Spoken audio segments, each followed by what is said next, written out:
ਸਤਿ ਸ਼੍ਰੀ ਅਕਾਲ ਜੀ। ਮੈਂ ਆਸ ਕਰਦਾ ਤੁਸੀਂ ਤੰਦਰੁਸਤ ਹੋਵੋਗੇ, ਠੀਕ ਠਾਕ ਹੋਵੋਗੇ। ਕੁਝ ਦਿਲ ਦੀਆਂ ਗੱਲਾਂ ਤੁਹਾਡੇ ਨਾਲ ਸ਼ੇਅਰ ਕਰਨੀਆਂ ਸੀ। ਗੱਲ ਆਏ ਆ, ਜੇ ਮੈਂ SGPC ਨੂੰ ਸ਼੍ਰੀ ਗੁਰੂ ਗ੍ਰੰਥ ਸਾਹਿਬ ਦੇ ਪਾਵਨ ਸਰੂਪਾਂ ਤੇ ਸਵਾਲ ਕਰਦਾ ਤੇ ਮੈਨੂੰ ਇਹ ਕਹਿ ਦਿੱਤਾ ਜਾਂਦਾ ਤੂੰ ਏਜੰਸੀਆਂ ਦਾ ਬੰਦਾ ਤੇ ਤੇਰੇ ਤੇ ਕਾਨੂੰਨੀ ਕਾਰਵਾਈ ਕੀਤੀ ਜਾਊਗੀ। ਜੇ ਮੈਂ ਸਰਕਾਰਾਂ ਨੂੰ ਸਵਾਲ ਕਰਦਾ ਤੇ ਮੈਨੂੰ ਇਹ ਕਹਿ ਦਿੱਤਾ ਜਾਂਦਾ ਇਹ ਦੇਸ਼ ਧਰੋਹੀ ਆ, ਇਹ ਸੈਪਰੇਟਿਸਟ ਨੂੰ ਬਿਲੋਂਗ ਕਰਦਾ। ਤੇ ਜੇ ਮੈਂ ਅੱਜ ਕਿਸਾਨ ਜਥੇਬੰਦੀਆਂ ਨੂੰ ਇਹ ਸਵਾਲ ਕਰਦਾ ਵੀ ਤੁਸੀਂ ਪਹਿਲਾਂ ਤਾਂ ਲੜਾਈ ਤੈਅ ਕਰੋ, ਲੜਾਈ ਤੁਹਾਡੀ ਕੁਝ ਰਿਆਇਤਾਂ ਨੂੰ ਲੈ ਕੇ ਆ ਕਿ ਲੜਾਈ ਕਿਸਾਨਾਂ ਦੇ ਤੇ ਮਜ਼ਦੂਰਾਂ ਦੇ ਸੁਧਾਰਾਂ ਦੀ ਆ, ਉਹਨਾਂ ਦੀ ਜ਼ਿੰਦਗੀਆਂ ਦੇ ਸੁਧਾਰਾਂ ਦੀ ਆ, ਤਾਂ ਉਹਨਾਂ ਨੂੰ ਹੋਰ ਸਵਾਲ ਕਰਦਾ ਵੀ ਜੇ ਕੋਈ ਫੈਸਲੇ ਲੈਣੇ ਆ, ਇਹ ਸੰਘਰਸ਼ ਦੇ ਫੈਸਲੇ ਲੈਣੇ ਆ, ਇਹਨਾਂ ਨੂੰ ਬੰਦ ਕਮਰਿਆਂ 'ਚ ਨਾ ਲਿਆ ਜਾਵੇ, ਇਹਨਾਂ ਨੂੰ ਸਰਕਾਰਾਂ ਦੇ ਨਾਲ ਮੀਟਿੰਗਾਂ ਕਰਕੇ ਨਾ ਲਿਆ ਜਾਵੇ, ਇਹ ਕੋਈ ਓਪਨ ਫੋਰਮ 'ਚ ਲਿਆ ਜਾਵੇ ਜਾਂ ਕੋਈ ਇਹੋ ਜਿਹਾ ਸਿਸਟਮ ਪੈਦਾ ਕਰੀਏ ਜਿੱਥੇ ਚੈੱਕਸ ਐਂਡ ਬੈਲੈਂਸਿਸ ਹੋਣ। ਤਾਂ ਮੇਰੇ ਤੇ ਇਹ ਕਹਿ ਦਿੱਤਾ ਜਾਂਦਾ ਮੈਨੂੰ ਵੀ ਤੂੰ RSS ਦਾ ਬੰਦਾ। ਫਿਰ ਸਾਡੇ ਗਵਈਏ ਵੀਰ ਮੇਰਾ ਟੋਟਲ ਬਾਇਕਾਟ ਕਰ ਦਿੰਦੇ ਆ, ਇਹ ਕਹਿ ਕੇ ਵੀ ਅਸੀਂ ਤਾਂ ਕਿਸਾਨ ਜਥੇਬੰਦੀਆਂ ਦੇ ਨਾਲ ਆ ਤੇ ਤੁਸੀਂ ਤਾਂ ਕੋਈ ਨਵੀਂ ਰਾਜਨੀਤੀ ਜਾਂ ਰਾਜਨੀਤਿਕ ਧਿਰ ਕੋਈ ਪਾਰਟੀ ਕੱਢਣ ਦੀ ਕੋਸ਼ਿਸ਼ ਕਰ ਰਹੇ ਹੋ। ਗੱਲ ਆਏ ਆ, ਜਦੋਂ ਤੱਕ ਅਸੀਂ ਇਹ ਨਹੀਂ ਸਮਝਾਂਗੇ ਵੀ ਸਾਡੀ ਲੜਾਈ ਕੀ ਆ, ਜਾਂ ਜਦੋਂ ਤੱਕ ਅਸੀਂ ਪੁਰਾਣੇ ਰੀਤੀ ਜਿਹੜੇ ਰਿਵਾਜ ਆ ਉਹਨਾਂ ਦਾ ਖੰਡਨ ਨਹੀਂ ਕਰਾਂਗੇ, ਸਾਡੇ ਹੱਥ ਪੱਲੇ ਹੁਣ ਵੀ ਕੁਝ ਨਹੀਂ ਲੱਗਣਾ, ਸਾਡੇ ਹੱਥ ਪੱਲੇ ਪਹਿਲਾਂ ਵੀ ਕੁਝ ਨਹੀਂ ਲੱਗਿਆ। ਸੋ ਗੱਲ ਇਹ ਆ ਵੀ ਜੇ ਸਾਨੂੰ MSP ਮਿਲ ਗਈ, ਮੇਰਾ ਸਵਾਲ ਆ ਕਿਸਾਨ ਜਿਹੜੇ ਖੁਦਕੁਸ਼ੀਆਂ ਕਰਦੇ ਆ, ਕਿਸਾਨ ਜਿਹੜੇ ਕਰਜ਼ਿਆਂ ਥੱਲੇ ਆ, ਕਿਸਾਨ ਜਿਨ੍ਹਾਂ ਦੀਆਂ ਲਿਮਟਾਂ ਨਹੀਂ ਮੋੜੀਆਂ ਜਾਂਦੀਆਂ, ਉਹ ਸਭ ਕੁਝ ਠੀਕ ਹੋ ਜੂ MSP ਮਿਲਣ ਨਾਲ। ਜਿਹੜੇ ਇੱਕ ਸਟੈਟਿਸਟਿਕਸ ਆ ਨਾ, ਸਟੈਟਿਸਟਿਕਸ ਦੀ ਗੱਲ ਸਮਝੀਏ, 6% ਪੂਰੇ ਦੇਸ਼ ਦੇ ਕਿਸਾਨ ਇਹੋ ਜਿਹੇ ਆ ਜਿਹੜੇ MSP ਯੂਜ਼ ਕਰਦੇ ਆ। ਮਤਲਬ 94% ਕਿਸਾਨ MSP ਯੂਜ਼ ਹੀ ਨਹੀਂ ਕਰਦੇ, ਉਹਨਾਂ ਦੀ ਲੁੱਟ ਖਸੁੱਟ ਤਾਂ MSP ਤੋਂ ਬਿਨਾਂ ਵੀ ਜਾਰੀ ਆ। ਫਿਰ ਅਗਲੀ ਗੱਲ ਆ ਜਿਹੜੀ, ਕੀ ਸਾਡੇ ਨਾਲ ਮਜ਼ਦੂਰ ਜਾਂ ਉਹਨਾਂ ਦੀਆਂ ਜਿਹੜੀਆਂ ਯੂਨੀਅਨਸ ਉਹ ਨਾਲ ਆ, ਕੀ ਸਾਡੇ ਨਾਲ ਆੜ੍ਹਤੀਆ, ਸਾਰੀ ਆੜ੍ਹਤੀਆਂ ਯੂਨੀਅਨ ਸਾਡੇ ਨਾਲ ਆ। ਜੇ ਅਸੀਂ ਕਹੀਏ ਇਹ ਸਾਡੀ ਸਾਰਿਆਂ ਦੀ ਲੜਾਈ ਆ, ਹਜੇ ਤੁਸੀਂ ਲਾਮਬੰਦੀ ਤਾਂ ਕਰਦੇ ਨਹੀਂ, ਅਸੀਂ ਬਹਿ ਜਾਂਦੇ ਆ ਰੇਲਾਂ ਰੋਕਣ। ਇਹ ਤਾਂ ਪੁਰਾਣੇ ਢੰਗ ਆ ਜੀ ਰੇਲਾਂ ਰੋਕਣ ਦੇ, ਜਾਂ ਅਸੀਂ ਮਾਲਸ 'ਚ ਚਲੇ ਗਏ, ਅਸੀਂ ਇਹੋ ਜੀ ਇੱਕ ਸਿਚੁਏਸ਼ਨ, ਇਹੋ ਜਿਹਾ ਮਾਹੌਲ ਕ੍ਰੀਏਟ ਕਰ ਰਹੇ ਆ ਜਿੱਥੇ ਸੈਂਟਰ ਨੇ ਸਾਡੇ ਤੇ ਐਮਰਜੈਂਸੀ ਇਨਵੋਕ ਕਰ ਦੇਣੀ ਆ। ਤੁਸੀਂ ਇਹ ਦੇਖ ਲਓ, ਬਹੁਤ ਥਾਵਾਂ ਤੋਂ ਮੈਨੂੰ ਇਹ ਖਬਰ ਆਈ ਆ ਵੀ ਜੀ ਆਰਮੀ ਜਾਂ ਪੈਰਾਮਿਲਟਰੀ ਫੋਰਸਿਸ ਦੀਆਂ ਗੱਡੀਆਂ ਪੰਜਾਬ 'ਚ ਐਂਟਰ ਹੋ ਰਹੀਆਂ। ਹੁਣ ਜੇ ਕੱਲ ਨੂੰ ਸਾਡੇ ਤੇ ਸੈਂਟਰ ਨੇ ਇਹ ਕਹਿਤਾ ਵੀ ਸਟੇਟ ਗਵਰਨਮੈਂਟ ਇੱਥੇ ਪ੍ਰੋਟੈਸਟਰਸ ਨੂੰ ਕੰਟਰੋਲ ਕਰਨ 'ਚ ਨਾਕਾਮਯਾਬ ਆ, ਸਿਚੁਏਸ਼ਨ ਬਹੁਤ ਜ਼ਿਆਦਾ ਅਨਕੂਲ ਆ, ਐਮਰਜੈਂਸੀ ਇਨਵੋਕ ਕਰਦੇ, ਉਦੋਂ ਬਾਅਦ ਸਾਡਾ ਪਲਾਨ B ਕੀ ਹੋਊਗਾ? ਸਾਡੇ ਕੋਲੇ ਕੋਈ ਪਲਾਨ B ਨਹੀਂ ਆ, ਕਿਸੇ ਕਿਸਾਨ ਜਥੇਬੰਦੀ ਕੋਲੇ ਕੋਈ ਪਲਾਨ B ਹੈ ਨਹੀਂ। ਉਹ ਸਿਰਫ ਲੱਗੇ ਹੋਏ ਆ, ਟੋਲ ਰੋਕ ਲਓ, ਫਲਾਨੀ ਥਾਂ ਤੇ ਮੌਲ ਬੰਦ ਕਰ ਦਿਓ, ਜਾਂ ਅਸੀਂ ਰੇਲਾਂ ਰੋਕ ਲਓ। ਰੇਲਾਂ ਤਾਂ ਪਿੱਛੇ ਹੀ ਰੋਕੀ ਖੜੇ ਆ ਉਹ। ਸੋ ਕੋਈ ਪਲਾਨ B ਰੱਖ ਕੇ ਨਹੀਂ ਚੱਲਦੇ। ਮੈਂ ਕਿੱਦਾਂ ਦਾ ਕਹੀ ਜਾਂਦਾ ਵੀ ਸਾਨੂੰ ਗੱਲ ਸਮਝਣੀ ਪੈਣੀ ਆ। ਇਹ ਆਰਡੀਨੈਂਸ ਆਉਣੇ, ਕਾਲੇ ਕਾਨੂੰਨ ਆਉਣੇ, ਇਹ ਤਾਂ ਬਿਮਾਰੀ ਦੇ ਲੱਛਣ ਆ। ਰੋਗ ਕੀ ਆ ਤੇ ਉਹਦੀ ਦਵਾਈ ਕੀ ਹੋਣੀ ਚਾਹੀਦੀ ਆ, ਗੱਲ ਇੱਥੇ ਪਈ ਆ। ਰੋਗ ਕੀ ਆ? ਰੋਗ ਇਹ ਆ ਵੀ ਕਿਸਾਨ ਦੀ ਦਸ਼ਾ ਆਰਡੀਨੈਂਸ ਤੋਂ ਆਉਣ ਤੋਂ ਪਹਿਲਾਂ ਵੀ ਬੁਰੀ ਸੀ, ਉਦੋਂ ਪਹਿਲਾਂ ਵੀ ਖੁਦਕੁਸ਼ੀਆਂ ਹੁੰਦੀਆਂ ਸੀ, ਉਦੋਂ ਪਹਿਲਾਂ ਵੀ ਕਿਸਾਨ ਜਾਂ ਮਜ਼ਦੂਰ ਕਰਜ਼ੇ 'ਚ ਸੀ, ਉਹਨਾਂ ਦੇ ਸ਼ੋਸ਼ਣ ਹੁੰਦੇ ਸੀ।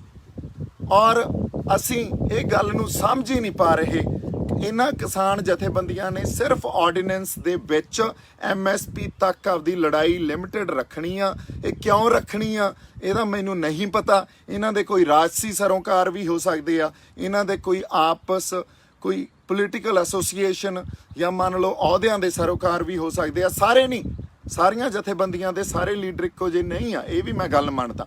ਪਰ ਜਦੋਂ ਤੱਕ ਅਸੀਂ ਪੂਰਨ ਤੌਰ ਤੇ ਇਹ ਗੱਲ ਨੂੰ ਸਮਝ ਕੇ ਖੰਡਨ ਨਹੀਂ ਕਰਾਂਗੇ, ਪੁਰਾਣੇ ਰੀਤੀ ਰਿਵਾਜਾਂ ਦਾ ਖੰਡਨ ਨਹੀਂ ਕਰਾਂਗੇ, ਉਹਨਾਂ ਨੂੰ ਚੈਲੰਜ ਨਹੀਂ ਕਰਾਂਗੇ, ਤੇ ਕੋਈ ਇਹੋ ਜਿਹਾ ਢਾਂਚਾ ਨਹੀਂ ਸਿਰਜਾਂਗੇ ਜਿੱਥੇ ਸਹੀ ਅਸਲ ਤੌਰ ਤੇ ਕਿਸਾਨਾਂ ਦਾ, ਮਜ਼ਦੂਰਾਂ ਦਾ ਜਾਂ ਹੋਰ ਸਾਰੇ ਵਰਗਾਂ ਦਾ ਕੋਈ ਭਲਾ ਨਾ ਹੋ ਸਕੇ, ਉਦੋਂ ਤੱਕ ਜੇ ਅਸੀਂ ਕਹੀਏ MSP ਲੈ ਕੇ ਬਹਿ ਜਾਂਗੇ, ਇਹ ਕੋਈ ਪ੍ਰਾਪਤੀ ਨਹੀਂ ਆ। ਫਿਰ ਲੋਕ ਤੁਹਾਡੇ 'ਚ ਕਿਸਾਨ ਜਥੇਬੰਦੀਆਂ ਨੂੰ ਮੇਰੀ ਬੇਨਤੀ ਆ ਹੱਥ ਜੋੜ ਕੇ ਵੀ ਤੁਹਾਡੇ 'ਚ ਐਡਾ ਵੱਡਾ ਆਪਦਾ ਮੈਂ ਵੀ ਕਹਿਣਾ ਮੈਂ ਤੁਹਾਡੇ ਨਾਲ ਆ, ਐਡਾ ਵੱਡਾ ਆਪਦਾ ਭਰੋਸਾ ਤੁਹਾਡੇ 'ਚ ਦੇਤਾ, ਐਡੀ ਵੱਡੀ ਆਸ ਆ ਉਹਨਾਂ ਨੂੰ ਤੁਹਾਡੇ ਤੋਂ, ਬਿਕੋਜ਼ ਤੁਸੀਂ ਐਕਤੀ ਲਾਓਗੇ, ਤੁਸੀਂ ਪੰਜਾਬ ਲਈ, ਇਸ ਧਰਤੀ ਲਈ, ਸਾਡੇ ਲੋਕਾਂ ਲਈ ਕੁਝ ਲੈ ਕੇ ਡਿੱਗੋਗੇ।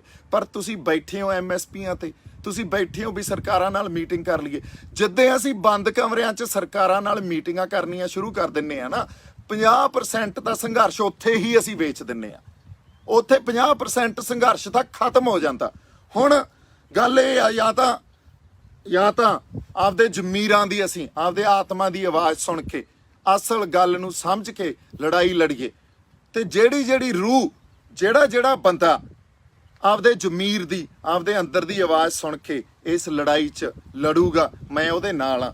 ਮੈਂ ਤਾਂ ਜੀ ਤੁਰ ਪਿਆ। ਹੁਣ ਤੁਸੀਂ ਕਰ ਲਓ ਜਿਹੜਾ ਮੇਰਾ ਵਿਰੋਧ ਕਰਨਾ, ਭੰਡ ਲਓ ਜਿੰਨਾ ਭੰਡਣਾ, ਕਹਿ ਦਿਓ ਜਿਹਦਾ ਮਰਜ਼ੀ ਬੰਦਾ ਮੈਂ।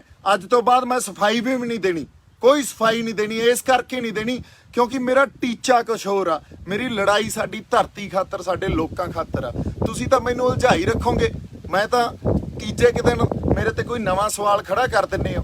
ਇੱਕ ਗੱਲ ਸਮਝਣ ਦੀ ਜ਼ਰੂਰਤ ਆ ਵੀ ਜਦੋਂ ਲੜਾਈ ਸਰਕਾਰਾਂ ਦੇ ਖਿਲਾਫ ਲੜੀ ਜਾਂਦੀ ਹੈ ਨਾ, ਇਹੋ ਜੀ ਰਾਜਸੀ ਧਿਰਾਂ ਦੇ ਖਿਲਾਫ, ਸਟੇਟ ਦੇ ਖਿਲਾਫ ਲੜੀ ਜਾਂਦੀ ਆ, ਉਦੋਂ ਵੱਖ-ਵੱਖ ਜਗ੍ਹਾ ਤੇ ਵੱਖ-ਵੱਖ ਮੋਰਚੇ ਵਿੱਢਣੇ ਪੈਂਦੇ ਹੁੰਦੇ ਆ। ਪਰ ਸਾਡਾ ਟੀਚਾ ਇੱਕੋ ਹੀ ਹੁੰਦਾ, ਸਾਡਾ ਟੀਚਾ ਇਹੀ ਹੁੰਦਾ ਵੀ ਸਰਕਾਰਾਂ ਨੂੰ ਬੈਕਫੁੱਟ ਤੇ ਲੈ ਕੇ ਆਈਏ, ਸਰਕਾਰਾਂ ਦੀ ਮਜਬੂਰੀ, ਕੋਈ ਰਾਜਸੀ ਮਜਬੂਰੀ ਖੜੀ ਕਰ ਦਈਏ। ਔਰ ਇਹ ਉੱਥੇ ਜੇ ਅਸੀਂ ਇੱਕ ਦੂਜੇ ਨੂੰ ਨਿੰਦਣ ਲੱਗ ਜਾਈਏ ਤਾਂ ਲੋਕਾਂ 'ਚ ਵਹਿਮ ਤੇ ਭਰਮ ਹੀ ਪੈਦਾ ਹੁੰਦਾ, ਹੋਰ ਇਹਦੇ 'ਚੋਂ ਕੋਈ ਹੱਲ ਨਹੀਂ ਨਿਕਲਦਾ। ਇਸ ਕਰਕੇ ਹੱਲ ਵੱਲ ਨੂੰ ਤੁਰੋ।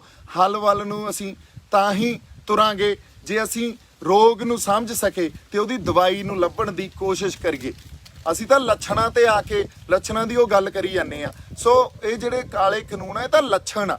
ਅਗਲੀ ਗੱਲ ਮੈਂ ਜੇ ਕਰਦਾ, ਜੇ ਕੱਲ ਨੂੰ ਐਮਰਜੈਂਸੀ ਇਨਵੋਕ ਹੋਗੀ, ਮੈਂ ਕਿੱਦਾਂ ਦਾ ਇਹ ਗੱਲ ਕਹੀ ਆ ਨਾ, ਲਾਮਬੰਦ ਕਰੋ ਇਹਨੂੰ, ਨੈਸ਼ਨਲ ਮੂਵਮੈਂਟ ਬਣਾਓ। ਅਸੀਂ ਹਰਿਆਣੇ ਵਾਲੇ ਸਾਰੇ ਬੰਦਿਆਂ ਨਾਲ ਹੁਣ ਮੈਂ ਟੱਚ 'ਚ। ਇਸ ਤਰ੍ਹਾਂ ਮੈਂ ਹੋਰ ਵੀ ਕੋਸ਼ਿਸ਼ ਕਰ ਰਿਹਾ, ਜਿਹੜੇ ਸੂਬੇ ਆ ਉੱਥੋਂ ਦੀਆਂ ਕਿਸਾਨ ਜਥੇਬੰਦੀਆਂ ਨਾਲ ਅਸੀਂ ਆਪਦਾ ਕੋਈ ਰਾਬਤਾ ਬਣਾਈਏ, ਕਲਾਮਬੰਦੀ ਕਰੀਏ। ਮੰਨ ਲਓ ਪੰਜਾਬ 'ਚ ਐਮਰਜੈਂਸੀ ਇਨਵੋਕ ਹੋ ਜਾਂਦੀ ਆ, ਪਰ ਸਾਰੇ ਸਟੇਟਾਂ 'ਚ ਤਾਂ ਨਹੀਂ ਕਰ ਸਕਦੇ ਨਾ। ਦਿੱਲੀ ਘੇਰੀ ਬਾਕੀ ਸੂਬਿਆਂ ਨੂੰ ਨਾਲ ਰਲਾ ਕੇ ਜਾਊਗੀ।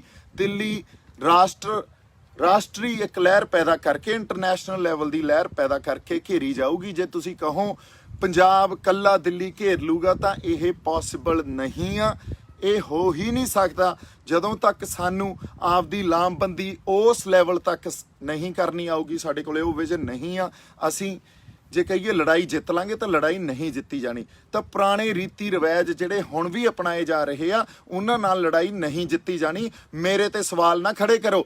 ਜੇ ਅੱਜ ਗਵਈਏ ਕਹਿ ਰਹੇ ਆ ਸਾਰੇ ਵੀ ਦੀਪ ਸਿੱਧੂ ਨਵਾਂ ਕੋਈ ਫਰੰਟ ਖੜਾ ਕਰ ਰਿਹਾ, ਮੈਂ ਕਿਹਾ ਉਹ ਹਰ ਬੰਦਾ, ਉਹਨੂੰ ਹੱਕ ਆ ਜਿਹੜਾ ਪੰਜਾਬ ਲਈ ਲੜ ਰਿਹਾ ਨਵਾਂ ਕੋਈ ਫਰੰਟ ਖੜਾ ਕਰਨ ਵਾਸਤੇ। ਇਹਦਾ ਜਵਾਬ ਮੈਨੂੰ ਦਿਓ। ਅੱਜ ਜਿਹੜੇ ਸਾਡੇ ਇੱਥੇ ਰਵਾਇਤੀ ਪਾਰਟੀਆਂ, ਉਹਨਾਂ ਤੋਂ ਅਸੀਂ ਸੈਟੀਸਫਾਈਡ ਆ? ਉਹਨਾਂ ਨੇ ਸਾਡਾ ਭਲਾ ਕੀਤਾ ਕਿਸੇ ਨੇ? ਸੋ ਜੇ ਨਹੀਂ ਕੀਤਾ ਤਾਂ ਬਾਈ ਜੀ ਤਖਤਾ ਪਲਟ ਕਰੋ, ਲੋਕਾਂ ਦਾ ਭਲਾ ਕਰੋ, ਲੋਕਾਂ ਲਈ ਲੜੋ, ਇੱਕ ਦੂਜੇ ਨੂੰ ਨਿੰਦੋ ਨਾ, ਇੱਕ ਦੂਜੇ ਲਈ ਇੱਕ ਦੂਜੇ ਦੀਆਂ ਲੱਤਾਂ ਨਾ ਖਿੱਚੋ। ਸੋ ਸਾਡੀ ਲੜਾਈ ਇਕੱਠਿਆਂ ਦੀ ਆ। ਜੇ ਤੁਸੀਂ ਇਕੱਠੇ ਇੱਕ ਮੋਰਚੇ ਤੋਂ ਨਹੀਂ ਲੜ ਸਕਦੇ ਤਾਂ ਕਿਸੇ ਹੋਰ ਮੋਰਚੇ ਤੋਂ ਲੜ ਲਓ ਜਿੱਥੇ ਤੁਹਾਡੀ ਵਿਚਾਰਧਾਰਾ ਮਿਲਦੀ ਆ। ਪਰ ਇਹਦਾ ਮਤਲਬ ਇਹ ਨਹੀਂ ਅਸੀਂ ਇੱਕ ਦੂਜੇ ਨੂੰ ਨਿੰਦਣ ਲੱਗ ਜਾਈਏ, ਇੱਕ ਦੂਜੇ ਦੀਆਂ ਲੱਤਾਂ ਖਿੱਚਣ ਲੱਗ ਜਾਈਏ।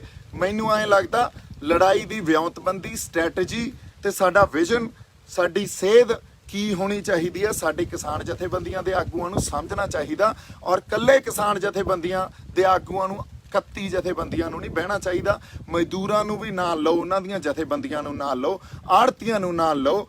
ਤੁਹਾਡੀ ਲੜਾਈ ਨੂੰ ਵੱਡੀ ਕਰੋ, ਲਾਮਬੰਦੀ ਵੱਡੀ ਕਰੋ, ਬਾਕੀ ਸੂਬਿਆਂ ਨੂੰ, ਬਾਕੀ ਸਟੇਟਸ ਨੂੰ ਨਾਲ ਲਓ। ਮੇਰੀ ਇਹੀ ਅਰਦਾਸ ਤੇ ਬੇਨਤੀ ਆ। ਤੇ ਕੱਲ ਨੂੰ ਆਪਾਂ 11 ਵਜੇ ਸ਼ੰਭੂ ਬਾਰਡਰ ਤੇ ਧਰਨਾ ਲਾ ਰਹੇ ਆ।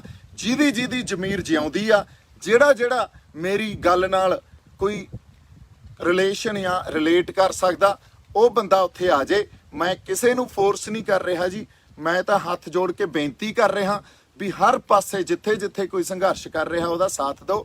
ਮੈਂ ਕਿਸਾਨ ਜਥੇਬੰਦੀਆਂ ਦੇ ਵੀ ਨਾਲ ਆ, ਪਰ ਮੈਂ ਪੁਰਾਣੇ ਢਾਂਚੇ ਦੇ ਨਾਲ ਨਹੀਂ ਆ, ਮੈਂ ਬੰਦ ਕਮਰਿਆਂ 'ਚ ਮੀਟਿੰਗਾਂ ਦੇ ਨਾਲ ਨਹੀਂ ਆ। ਮੈਂ ਸਿਰਫ ਕੁਝ ਰਿਆਇਤਾਂ ਅੰਸ਼ਕ ਤੌਰ ਤੇ ਪ੍ਰਾਪਤੀਆਂ ਦੇ ਨਾਲ ਨਹੀਂ ਆ, ਮੈਂ ਉਹਨਾਂ ਦਾ ਪੁਰਜ਼ੋਰ ਵਿਰੋਧ ਕਰਦਾ।